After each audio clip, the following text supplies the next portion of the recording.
This HOA Karen pointed a gun at my wife when we camped at our own ranch lake, shattering a perfect Saturday morning because she didn't like our tent. She shrieked about rules and waved her little revolver, thinking she had all the power. Too bad for her. My wife is Special Forces and fully armed. But as Karen was busy calling the cops and filing a notice to have US evicted for threatening her, she had no clue what she'd really just done. She didn't just break the law, she started a war with a woman trained to finish it. What do you think happens when a Karen with a gun meets a soldier on her own land? Let me know where you're watching from, and drop a comment below, because this story of payback is one for the books. That Saturday morning was one of those perfect ones that makes you feel like you'd finally gotten something right in life. The air was cool and clean, smelling of pine and damp earth. The lake my grandfather had bought 60 years ago was like a sheet of dark glass, perfectly still except for the rings that spread out when a fish jumped. I had the coffee pot going over the fire pit, the good metal one that was blackened from 100 other mornings just like this. The smell of the smoke and the coffee and the bacon Laura had sizzling in the cast-iron skillet was the kind of peace money can't buy. We'd set up our small two-person tent a respectful distance from the water's edge, right on the patch of flat ground I'd cleared myself years ago. This was our spot. Not just legally, on paper at the county courthouse, but in our hearts. I'd helped my dad build the small cabin up the hill, and now Laura and I were making our own memories here. Laura, my wife, moved with a quiet efficiency that still amazed me after all these years. She was checking the tension on the tent's guy lines, making sure they were just so. She's ex-Special Forces, a medic, and that training never really leaves a person. Everything had a purpose, a place, a reason. There was no wasted motion. She looked up from her work, saw me watching, and gave me that small, calm smile that always settled me right down to my bones. The world could be falling apart, but if Laura was smiling, I knew we had a handle on it. That's why the sound of the engine was so offensive. It wasn't a neighborly rumble, it was an angry whine, coming way too fast down our private gravel road. I stood up, coffee cup still in hand, and watched as a big white SUV with a cheap-looking HOA logo stuck to the door came roaring into view. It didn't slow down until it was right at the edge of our campsite, kicking up dust and gravel that settled on the tent. Out stepped a woman in her late 40s, wearing mirrored sunglasses that hid her eyes but screamed, "Don't talk to me!" She had a clipboard in one hand and her phone in the other, which she was already using to take pictures of our tent, our fire, our truck. This was Karen Whitfield, the HOA president. We knew of her, mostly from the nasty newsletters she sent out, and the whispers from neighbors about her obsession with rules. But this was the first time she'd ever dared to come past the main gate, the one with the very clear, private property sign my grandfather had put up, and I'd since replaced twice. "Good morning," I said, keeping my voice level. "There's no point starting a fire when someone else shows up with gasoline. You're on private land." She ignored me completely, walking right past me toward the tent. She peered at it like it was a pile of trash. "You're in violation," she snapped, not even looking at us. She spoke at the clipboard. HOA Rule 17 subsection B. No overnight camping is permitted in community areas. I took a slow sip of coffee. "Ma'am, this isn't a community area. This is our property. The deed is filed with the county. The survey markers are right over there. Your HOA's authority, your rules, they stop about a quarter-mile back, right at the public road." I pointed with my coffee cup. "This lake, this land, it was here long before your HOA was ever a thought in someone's head." She finally turned to look at me, pushing her sunglasses up on her head. Her eyes were hard and small. "The board voted. There are new bylaws. Everyone has to comply. This is an enforcement action." She said the word enforcement, like it was a sacred duty she was performing. She held up her phone. "I've documented the violation. I've got your vehicle plates. You have 1 hour to dismantle this structure and vacate the premises, or you will be fined." Laura had stopped what she was doing. She was just standing there, perfectly still, watching the woman. Not angry, not scared, just watching, analyzing. "You need to leave our property now," Laura said. Her voice was quiet, but it had a kind of steel in it that made the air feel different. It wasn't a request. Karen's face tightened. She hated being challenged, especially by another woman. She saw me, a retired builder, as someone she could maybe push around. But she looked at Laura and saw something she didn't understand, and it made her angry. "I am the president of this association. You don't tell me what to do," she shrieked, her voice cracking. "You people think you're so special that the rules don't apply to you." "The law applies to you, though," Laura said, still calm. "And the law says you are trespassing. Please leave." That was it. That was the moment Karen lost whatever shred of control she had left. Her face went from angry to something else, something ugly and frantic. "You'll move," she hissed, fumbling with the oversized purse hanging on her shoulder. "You'll move now." Her hand came out of the bag, and my whole world went into slow motion. It was a small revolver, silver and cheap looking, but it was real. Her hand was shaking as she pointed it. Not at me, but directly at Laura. The air went silent. The birds stopped chirping. All I could hear was the blood pounding in my own ears. I froze, my mind racing through a dozen scenarios, all of them bad. But Laura didn't freeze. For maybe a single heartbeat, she was still, her eyes locked on the gun. Then she did something that defied all instinct. She took one deliberate step forward, toward the barrel of the gun. The movement was so unexpected, so calm, that Karen actually flinched back. Laura's eyes never left Karen's. Her voice was barely a whisper, but it cut through the silence like a surgeon's blade. "You've just made the worst mistake of your life." The silence after Laura spoke was heavier than anything I had ever felt. It pressed in on my ears, thick and suffocating. Karen's face, which had been a mask of rage, crumpled into confusion and then fear. The little silver revolver in her hand seemed to get heavier. Her arm trembled, the barrel wavering. She looked from Laura's impossibly calm face to my own, and I must have looked like I'd seen a ghost. My own hands were shaking, but not from fear, from a surge of adrenaline so powerful it felt like an electric shock. My mind was screaming, but my body was frozen. It was Laura's training that took over for both of us. While Karen was still processing the shift in power, I saw Laura's hand make a small, discreet motion. It was a signal I knew well. Protocol. It meant, stick to the plan, don't improvise, and let the situation come to you. My first instinct was to lunge, to grab the gun, to end this insanity myself. But I trusted Laura more than I trusted my own adrenaline. I pulled out my cell phone, my thumb fumbling on the screen, and stabbed at the numbers 911. The operator's voice was a lifeline of normalcy in a world that had gone sideways. I kept my voice low and steady, just like we'd practiced for emergencies that you hope never happen. "There's a woman on my property," I said, never taking my eyes off Karen. "She's pointing a gun at my wife. We are at 1420 Blue Heron Point." I gave the address twice. The operator confirmed it. "Sir, are you in a safe location?" she asked. "No," I said flatly. "The gun is still pointed at my wife." She told me units were on the way, and to not, under any circumstances, engage the person with the weapon. That's when we heard it. The faint, distant cry of a siren, getting closer. It was the sweetest sound in the world. For Karen, it was a death knell. Panic washed over her face. The gun lowered. She took a clumsy step backward, then another, her eyes darting between us and the gravel road. The threat was gone.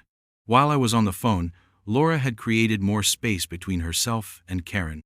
Now, with a movement so smooth I almost didn't see it, she reached behind her back, under her light jacket. There was a soft click as she unholstered her own firearm, a compact, black Sig Sauer that I knew she was licensed to carry and could hit a target with at 100 yards. She didn't point it. She didn't even hold it at the ready. She simply held it down at her side, muzzle pointed safely at the ground. It wasn't a threat. It was a statement. It said, "The game you started is over. My game is about to begin." Karen saw the weapon in Laura's hand, and her eyes went wide. The last bit of her bluster evaporated. She turned and practically ran for her big white SUV, yanking the door open and throwing herself inside. But she couldn't leave without one last parting shot. She rolled down the window, her face twisted with a new kind of fury of someone who has been beaten and embarrassed. "This isn't over," she screamed, her voice shrill. "The board will hear about this. The board will have you out before summer." And with that, she slammed the SUV into reverse, sprayed gravel everywhere, and tore back down the road she'd come in on, leaving a cloud of dust and the echo of her threat hanging in the peaceful morning air. A few minutes later, a county sheriff's deputy cruiser pulled in, lights flashing but siren off. A tall, professional-looking deputy stepped out. He was calm, methodical, and his eyes missed nothing. He saw our tent, the smoldering fire pit, and the 2 coffee mugs, one of them still in my hand. He saw Laura, her firearm now safely holstered and concealed again. He saw the whole picture. Most importantly, he saw the small blinking red light on his own uniform. His body cam was on and recording. He listened to my account first. I told him everything, exactly as it happened. He took notes. Then, he spoke to Laura. She gave her statement with the kind of clear, concise language that comes from years of giving after-action reports. No emotion, just facts.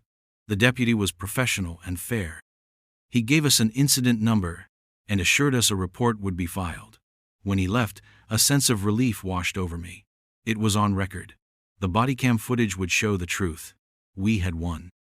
For 2 days, that's what I believed. We packed up our camp, not because Karen told us to, but because the peace of the place had been shattered. We went back to our main house, and the world felt like it was starting to get back to normal. Then the mail came, on Monday afternoon. In a crisp, white envelope, with the HOA's logo in the corner, was an official-looking document. The words at the top were in big, bold letters, "Notice of immediate eviction." My hands were steady as I read it, but a cold anger started to build in my gut. The letter, signed by Karen Whitfield, president, and Diane Lutz, secretary, claimed that on Saturday morning, we had violated HOA Rule 14, unauthorized camping. But that wasn't the worst part. It went on to state that when approached for a routine compliance check, Laura and I had become aggressive, threatening Karen with a firearm and creating a public safety emergency. It demanded we vacate the property within 7 days, or face further legal action and escalating fines. They had taken the entire event and turned it completely upside down. It was a work of fiction, a bald-faced lie printed on official letterhead. It was her word, and her secretary's, against ours. She thought her paperwork would beat the truth. I laid the eviction letter on the kitchen table next to my coffee mug, right where my plans for the new deck had been moments before. Laura came in, drying her hands on a towel. She picked up the letter and read it. Her expression didn't change. She read every word, her eyes moving calmly down the page. When she was done, she placed the letter back on the table with a soft, deliberate tap. She looked at me, and her eyes were like chips of ice. "They just went to war," she said, her voice quiet and even, "without knowing who they're fighting." Laura was right. It wasn't a disagreement anymore. It was war. And in the kind of war Karen had just started, the side with the best paperwork wins. The shock from the eviction notice faded pretty quickly, replaced by a cold, quiet anger that was more useful than rage. This wasn't a shouting match to be won on the front lawn. This was going to be won in black and white, on paper with signatures and timestamps. Laura, with her military precision, knew exactly where to begin. "We start a receipts file," she said, her voice calm and even. "Everything goes in. Every piece of paper, every email, every phone call. We build a fortress of facts." And so we did. We transformed our kitchen table from a place for coffee and plans into a command center. I bought a simple accordion file, the kind you can get at any office supply store, and we labeled the first tab HOA. The first thing that went in was Karen's eviction notice. I handled the paper trail, and Laura handled the human intelligence. That's how we worked. I was the builder. I knew how to read the blueprints of a situation. She was the strategist. She knew how to read the people.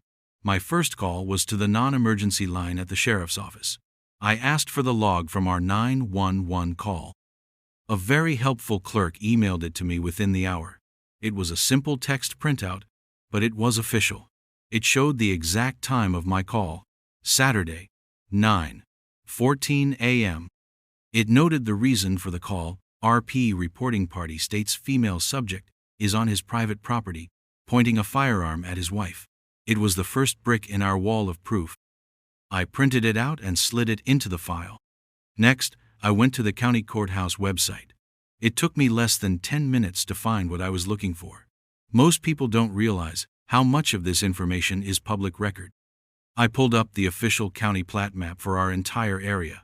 It was a clean, black and white diagram of property lines. Our parcel, number 407B, was clearly marked. The lake was entirely within our boundaries. I then pulled up the HOA's original incorporation documents. They were also a public record. The map attached to their charter showed the boundaries of their association. Our land wasn't on it. It couldn't have been more clear if it was written in crayon. Their jurisdiction ended where our private road began. I printed 3 copies of the plat map and 2 copies of the HOA boundary map and added them to the file. While I was digging through public records, I found the HOA's posted community bylaws on their clunky website, the very rules Karen claimed we had broken. I found Rule 14, the supposed ban on unauthorized camping. To my surprise, it was there, but at the bottom it referenced the meeting where it was supposedly passed.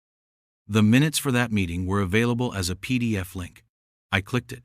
The document looked official enough, with the HOA logo at the top.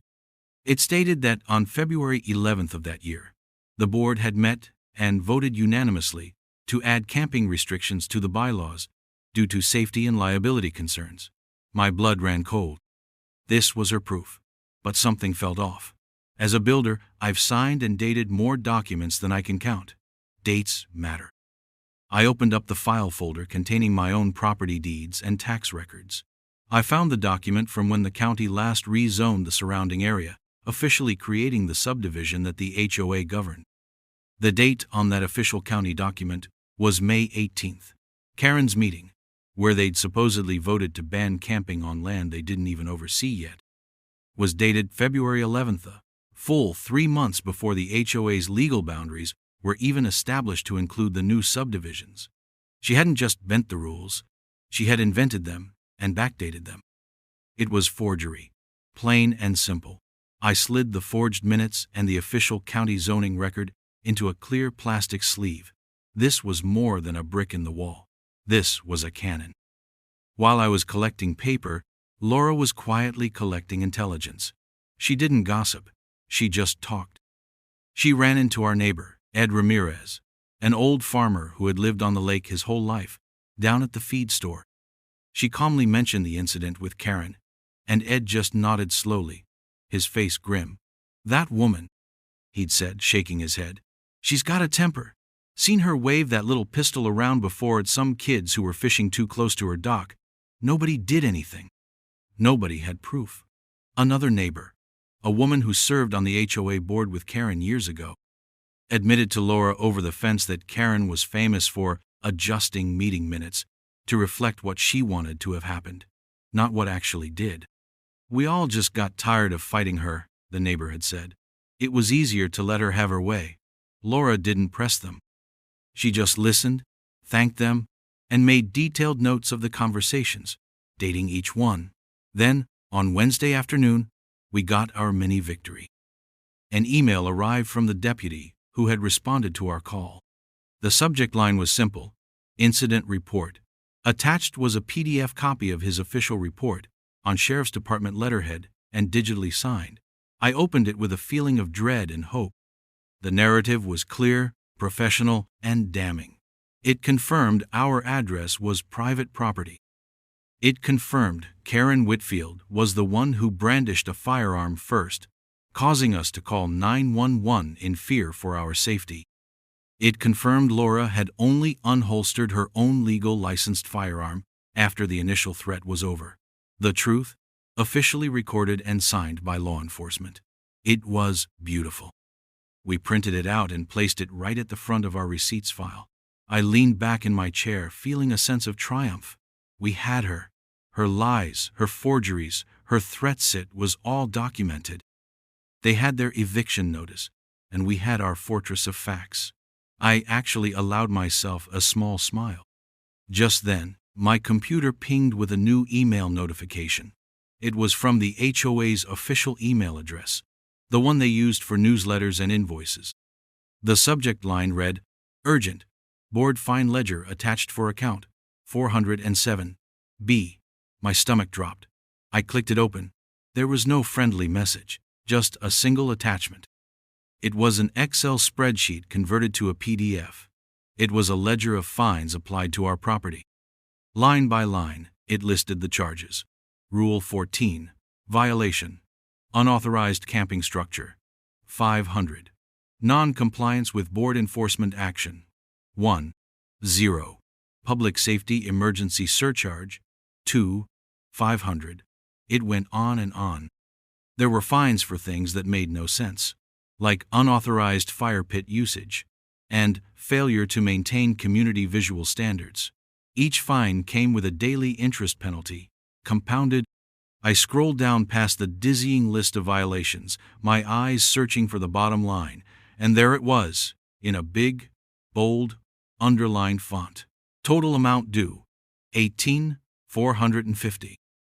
$18,450.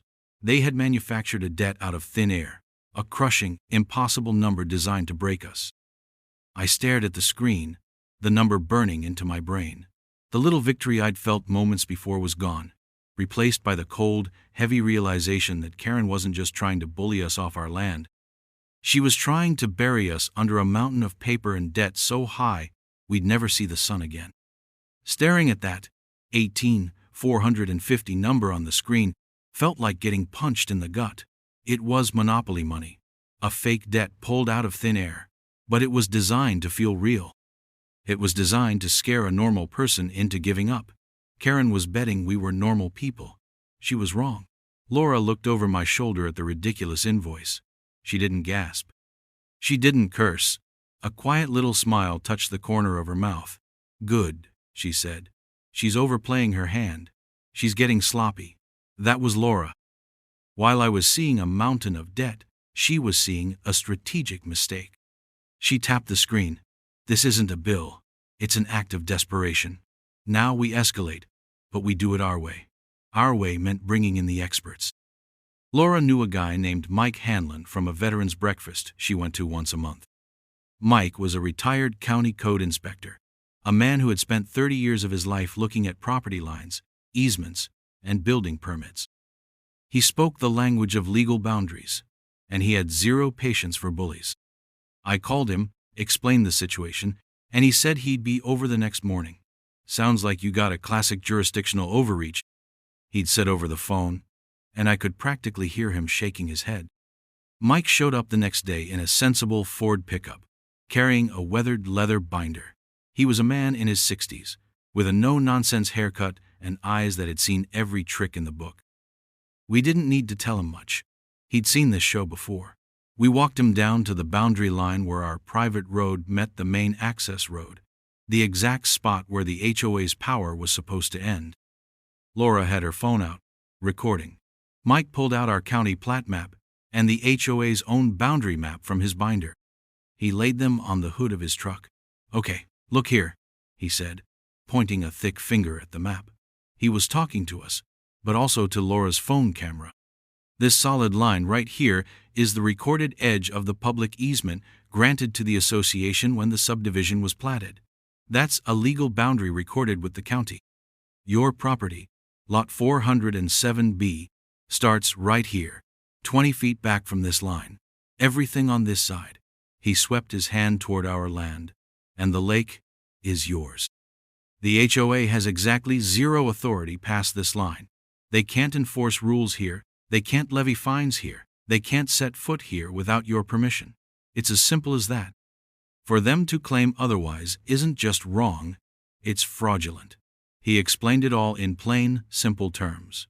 No jargon, no complicated legal talk, just facts. It was a master class in clarity. and Laura captured every word of it on video. We had our expert witness on record. That afternoon, I drove into town and bought a new trail camera. Not a cheap one. I bought a high-definition, tamper-proof Browning model with night vision. I installed it on a tall pine tree, aimed directly at the entrance to our driveway. It was visible from the road, a clear and silent statement. We are watching you. It didn't take long to get results. Over the next couple of weeks, the harassment shifted. It became a slow parade of cars. A white SUV that matched Karen's, a sedan I recognized as belonging to another board member. They'd drive by slowly, stop for a moment, and we'd see a phone held up, taking pictures of our house, our truck in the driveway, our front gate. They were trying to intimidate us, to make us feel like we were under constant surveillance. The irony was, we were the ones doing the real watching. Then, a week later, another letter arrived in our mailbox, this one in a bright pink envelope. It was from Karen, of course. It was a formal notice of compliance inspection. She claimed that due to numerous and ongoing violations, she, along with the HOA's designated security contractor, was demanding entry to our property on the following Monday at 10:00 a.m. to conduct a full inspection. It was unbelievable. After pulling a gun on my wife, she was now demanding we let her and her muscle just walk right into our yard. That was the last straw. I didn't get angry. I got busy. I spent the evening online, looking up our state's specific statutes on property rights, trespass, and HOA powers. The law was on our side. The next morning, I typed up a formal response. It was polite, professional, and full of legal teeth. It stated that we were denying her request for entry, citing her lack of jurisdiction as confirmed by county plat maps. It also cited 3 specific state statutes that made her demand for entry illegal. And it formally notified her that any further attempt by her or any agent of the HOA to enter our private property would be considered criminal trespass, and we would prosecute to the fullest extent of the law. I finished it with a simple closing. Govern yourself accordingly. I printed it, signed it, and took it to the post office. I sent it via certified mail, with return receipt requested. This was no longer a friendly chat over the fence. This was a legal chess move, and we had just put her in check. I felt a surge of adrenaline, a feeling of taking back control. 3 days later, I was reviewing the footage from the trail cam. It was mostly deer and a few raccoons. Then, I saw it. The mail carrier's truck pulling up to our box. And a few hours after that, Karen's white SUV. The camera captured the whole scene perfectly. She got out, stomped over to our mailbox, and ripped the green certified mail card off the envelope. She tore open the letter and began to read. I watched her face, even in the grainy trail cam footage, go from smug to confused to beet red. She read it again. Then she crumpled the letter in her fist, her whole body rigid with fury. She screamed something at our empty driveway, something the camera couldn't hear, and then threw the wadded-up letter on the ground before storming back to her car. It was a moment of pure, unfiltered defeat. I leaned back in my chair and let out a breath I didn't know I was holding. We'd done it. We'd pushed back with facts and the law, and we'd won. I actually smiled, thinking we might finally get some peace. That feeling lasted until the following Tuesday. That's when another certified letter arrived. This one wasn't from the HOA. It was from a downtown law firm, the kind with a fancy, embossed letterhead. Inside was a thick stack of papers. The top page had bold words that jumped out at me, words that made my stomach turn to ice. Summons to appear, emergency injunction, and threat to public safety. Karen wasn't just fighting us with fake rules anymore. She was taking us to court. The summons felt like a lead weight in my hand. Karen had managed to turn a case of her own criminal trespassing and assault into a legal proceeding where we were the defendants. It was a classic bully tactic. If you can't win on the facts, drown your opponent in paperwork and legal fees. The day of the hearing was gray and overcast, a perfect match for my mood. Laura and I didn't dress up. We wore clean, simple clothes, jeans, and collared shirts. We weren't putting on a show. We were there to tell the truth. Our receipts file, now thick with maps, reports, and printouts, was tucked neatly into my old leather briefcase. Walking into the courthouse felt surreal. The air smelled of old paper and floor polish. We found the right courtroom and sat on the hard wooden benches, waiting. A few minutes later, Karen made her entrance. It was a performance. She was dressed in a fire engine red suit, the kind of thing you wear when you want everyone to look at you. She walked with a sense of purpose, a big 3-ring binder clutched to her chest like a shield. Behind her scurried a slick-looking lawyer in a suit that probably cost more than my first truck. He had a practiced, smug smile that I disliked instantly. They sat at the plaintiff's table, arranging their papers, whispering to each other, acting for all the world like they were the ones who had been wronged. When the judge called the case, Karen's lawyer stood up and launched into a speech that painted Karen as a pillar of the community, a dedicated volunteer just trying to keep her neighborhood safe. He described her as a woman living in fear of us. Then he called Karen to the stand. She walked up, swore on the Bible with a trembling hand, and sat down. Her lawyer led her through a series of questions, and she told a story that was so divorced from reality, it was breathtaking. She claimed she had politely approached our campsite to discuss a minor bylaw issue. She said Laura had immediately become hostile, shouting at her. Then came the big lie. "She came at me," Karen said, her voice catching, dabbing at her dry eyes with a tissue. She charged right at me, screaming. I saw she had a gun, and I was terrified for my life. I thought she was going to shoot me. My hands clenched into fists under the table. It was all I could do to sit there and listen to this poison. Out of the corner of my eye, I saw Laura. She was perfectly still, her face unreadable, her eyes fixed on Karen. She wasn't reacting. She was observing, collecting data. Then it was our turn. We didn't have a lawyer. We didn't need one. When the judge asked for our response, I simply stood up. "Your Honor," I said, my voice steady. "We have evidence we would like to present. It's a video file." Karen's lawyer immediately objected. "Your Honor, we have no idea what this is. It could be edited, tampered with." The judge looked at me over his spectacles. "What is this video, sir?" "It's a copy of the body camera footage from the responding sheriff's deputy, Your Honor. We obtained it through a formal request. You could have heard a pin drop." The smug look on the lawyer's face vanished. Karen froze in her chair. The judge stared at me for a long moment, then nodded to the bailiff. "Let's see it." It took a minute to get the courtroom's video system set up. I handed the USB drive to the bailiff, my heart pounding. This was it. The whole case, the whole fiction Karen had built, was about to come crashing down. The screen on the wall flickered to life. The first thing you saw was the deputy's dashboard. Then he gets out, and you see our campsite, peaceful and quiet. You hear my voice, explaining what happened. Then, the crucial part. The deputy walks toward us, his camera capturing the whole scene. He asks Karen to give her side of the story, and she does. You hear her shrill voice complaining about our tent. You hear Laura, calm and quiet, tell her she's trespassing. And then, you see it. On the screen, for the entire courtroom to witness, you see Karen Whitfield reach into her purse and pull out her little silver revolver. The camera records the gasp from someone in the back of the courtroom. The judge leaned forward, his eyes glued to the screen. The video showed Karen pointing the gun at Laura. It showed Laura taking that one brave step forward. It recorded, with perfect digital clarity, Laura's quiet, chilling words. "You've just made the worst mistake of your life." The video played on, showing Karen's panicked retreat and our call to 911. When it ended, the screen went black, and the silence in the room was absolute. The judge slowly took off his glasses and rubbed his eyes. He put them back on and stared directly at Karen. His voice was low and dangerous. "Ma'am," he said, "what I have just witnessed on that screen is a felony.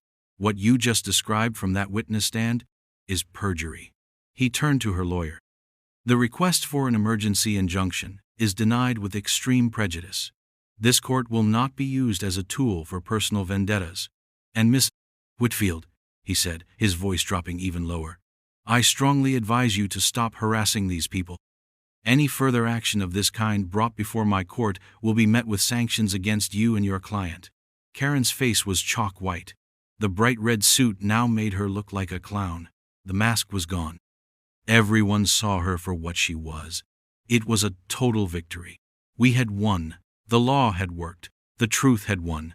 We gathered our briefcase, a huge weight lifted from our shoulders. As we were walking out, feeling the first real sense of relief in weeks, Karen's lawyer stepped in front of us. His smug smile was gone, replaced by a cold, professional mask. He didn't say a word. He just handed me another thick manila envelope and walked away. I opened it. It was another lawsuit. A civil suit, this time. The HOA was suing us for rule violation damages. They were demanding $50,000. The injunction had failed, so now they were just coming after our money, trying to bleed us dry with a new, even more expensive legal battle. My heart sank. The victory suddenly felt hollow. We walked out of the courthouse into the gray afternoon. We had won the battle, but the war was far from over. On the courthouse steps, Karen was waiting. Her lawyer was trying to steer her toward the parking lot, but she stopped and looked right at Laura. Her face was a twisted mask of hate. She spoke in a low hiss, a voice full of venom. "You're going to regret embarrassing me." It wasn't a legal threat anymore. It was a promise. Karen's threat on those courthouse steps changed everything. The 50-0 lawsuit wasn't about rules anymore. It was about punishment. It was her way of saying, "I have more money and more lawyers than you, and I will crush you for making me look bad." The win in front of the judge felt hollow now, like we'd just poked a hornet's nest with a stick. We drove home in silence. The heavy, legal-looking envelope with the new lawsuit sat on the seat between us. It felt like a ticking bomb. That night, sitting at the kitchen table with our now bulging receipts file, Laura made the decision. Her face was set, calm as always, but her eyes had a hard glint I hadn't seen since her service days. "We've been playing defense," she said, tapping a finger on the stack of evidence. "We've been reacting to her moves. It's time to stop reacting. It's time we wrote the script." She was right. Karen was hiding behind the HOA, using its name and its money to attack us. But the HOA was just a group of our neighbors. Most of them probably had no idea what Karen was doing in their name. Our new strategy was simple. Show them. We would take the fortress of facts we had built to protect ourselves and turn it into a weapon. For the next 2 days, our house became a mailroom. I went to the office supply store and bought 50 legal-sized manila envelopes and a ream of high-quality paper. We didn't want this to look like junk mail. We wanted it to look like what it was: important evidence. Laura wrote a simple 1-page cover letter. It was a masterpiece of clarity. It didn't use angry words or accusations. It just said, "Dear neighbor, as a fellow member of the HOA, we believe you have a right to see the following documents related to a recent legal action filed in your name." We made a list of every single property owner in the association using the public tax rolls. Then, we started copying. Into each envelope, we put a complete packet of truth. There was a certified copy of the judge's ruling, the one where he called Karen a liar. There was a copy of the official county plat map showing her jurisdiction ended at the road. We included a copy of the forged meeting minutes, right next to a copy of the official county zoning document, with the conflicting dates circled in red pen so no one could miss it. And at the bottom of the cover letter, Laura put a simple link to a private YouTube video. The video was a clean copy of the deputy's body cam footage. We sent all 50 envelopes out by first-class mail. It was a significant cost in postage, but it was an investment in the truth. 2 days after the letters went out, I got a phone call. It was Ed Ramirez, our quiet farmer neighbor. His voice was low. "Mark," he said, "I got your packet." I knew she was bad, but I didn't know it was this bad. He paused. "There's something else you should know. My nephew used to cut her lawn. He told me that these security patrols she's always billing the HOA for, that's her own nephew's company. The company doesn't even exist.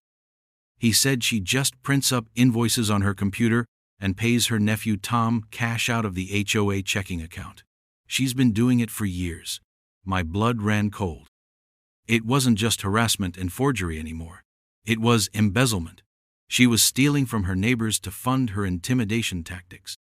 This was the final piece. The one that went beyond a neighborhood dispute and into serious, jail time level crime. But Ed's story was just hearsay. We needed proof. Laura knew what we had to do next. We need to get her to admit it, she said. We need her own words. The idea of a sting felt like something out of a movie, but it was our only move. Laura found a private investigator online, a retired state trooper named Dave who specialized in corporate fraud. He was expensive, but his services were worth every penny. His job was simple: be a silent witness and run the recording equipment. Laura made the call to Karen. She was surprisingly receptive. Laura proposed a settlement meeting, suggesting that if we could just talk, we might be able to resolve the new 50-0 lawsuit without more legal fees. Karen's ego took the bait. She clearly thought we were crawling back, ready to surrender. She agreed to meet at a neutral location, a small, private conference room the PI had access to in an office park a few towns over. The room was sterile and gray, with a long table and a water pitcher. The PI, Dave, was already there, dressed as a paralegal and fiddling with a laptop. A tiny microphone, no bigger than a shirt button, was hidden in a pen in the middle of the table. When Karen arrived with her lawyer, she was oozing smug confidence. She thought she was there for our surrender. We let her lawyer talk for a few minutes about the strength of their civil case. Then Laura leaned forward. "Karen," she said, her voice full of fake sincerity, "we just want this to be over. But we're confused about some of the paperwork. We can't get past this issue with the camping rule.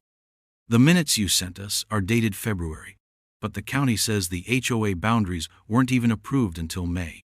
If you could just help us understand that, maybe we can find a way to pay the fines." Karen looked at her lawyer, who just shrugged. She saw this as her chance to prove how smart she was. She leaned forward, a condescending smile on her face. "It's just a clerical thing," she said dismissively. The board had already agreed in principle. I had to amend the minutes later to make them official for the record. It's standard procedure to ensure the board's decisions are properly documented. My heart leaped into my throat. She'd said it.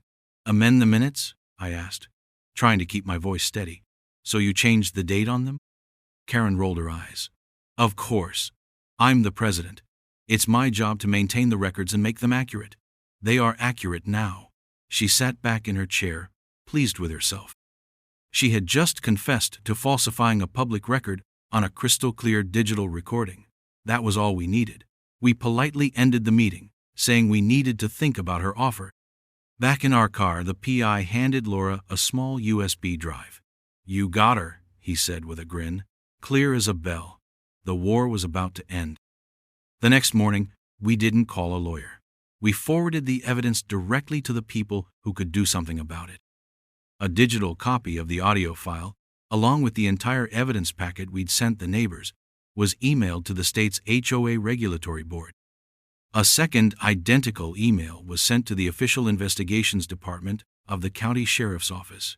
We didn't add any commentary. The evidence spoke for itself. And then we waited. The silence for the next 48 hours was deafening.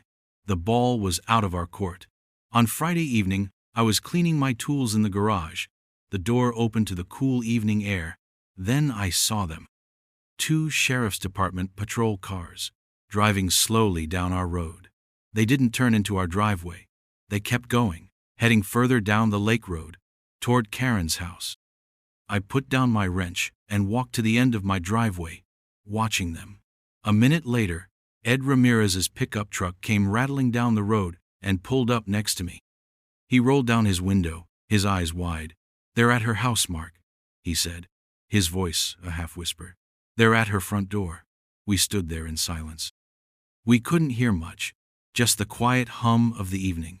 Then, the silence was broken by the unmistakable crackle of a police radio from one of the cruisers down the street.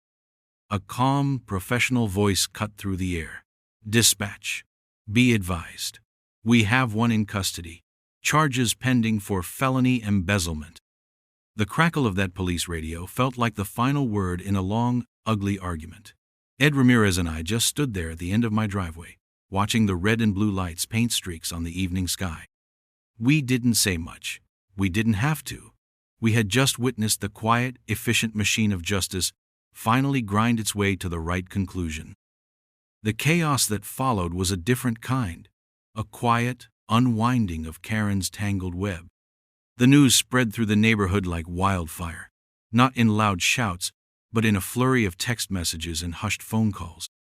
The fortress of fear Karen had built around herself for years had been breached, and daylight was pouring in. 3 days after her arrest, it became official. The HOA website, which had for so long been Karen's personal bulletin board for threats and warnings, was updated.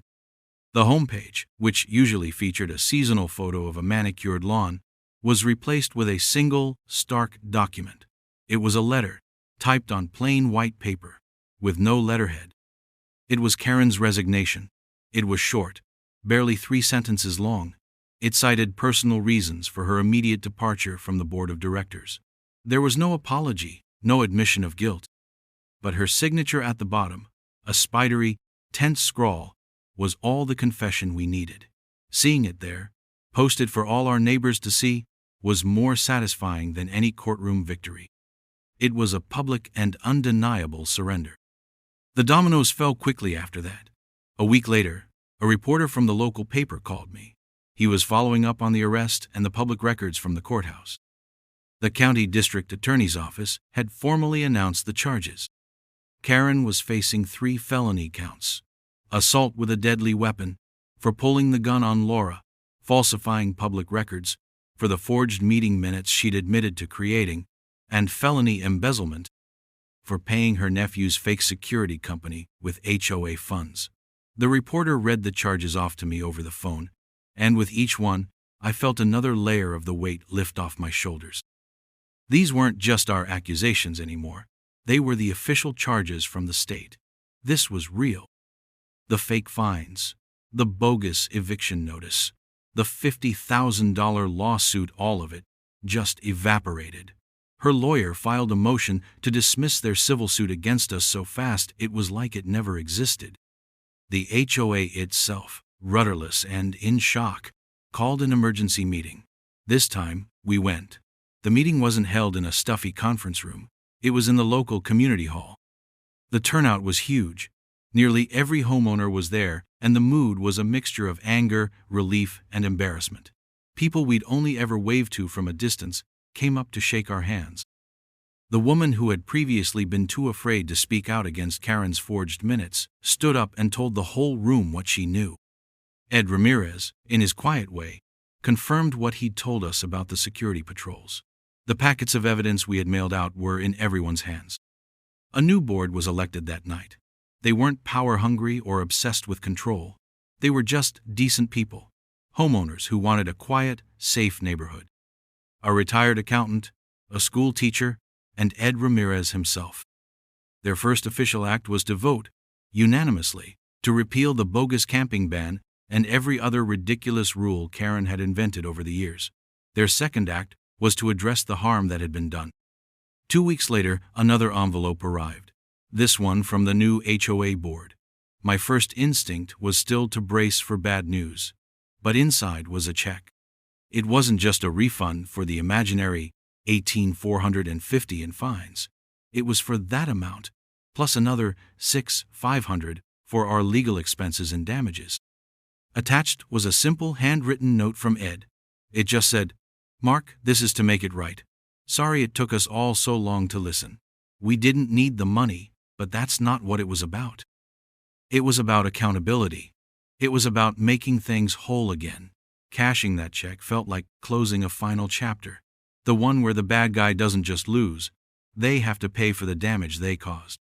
A few weeks later, on a crisp, clear Saturday morning, almost identical to the one where it all began, Laura and I drove down the gravel road to the lake. We backed the truck up to the shoreline, to our spot.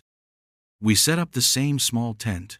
I got the coffee pot going over the fire pit, and soon the familiar smell of wood smoke and brewing coffee filled the air. Everything was exactly the same as before, but it was all completely different. The peace wasn't fragile anymore. It was earned. It felt solid, permanent. Laura came and stood next to me, holding her own warm mug. We didn't talk. We just stood there, watching the sunlight dance on the perfectly still water.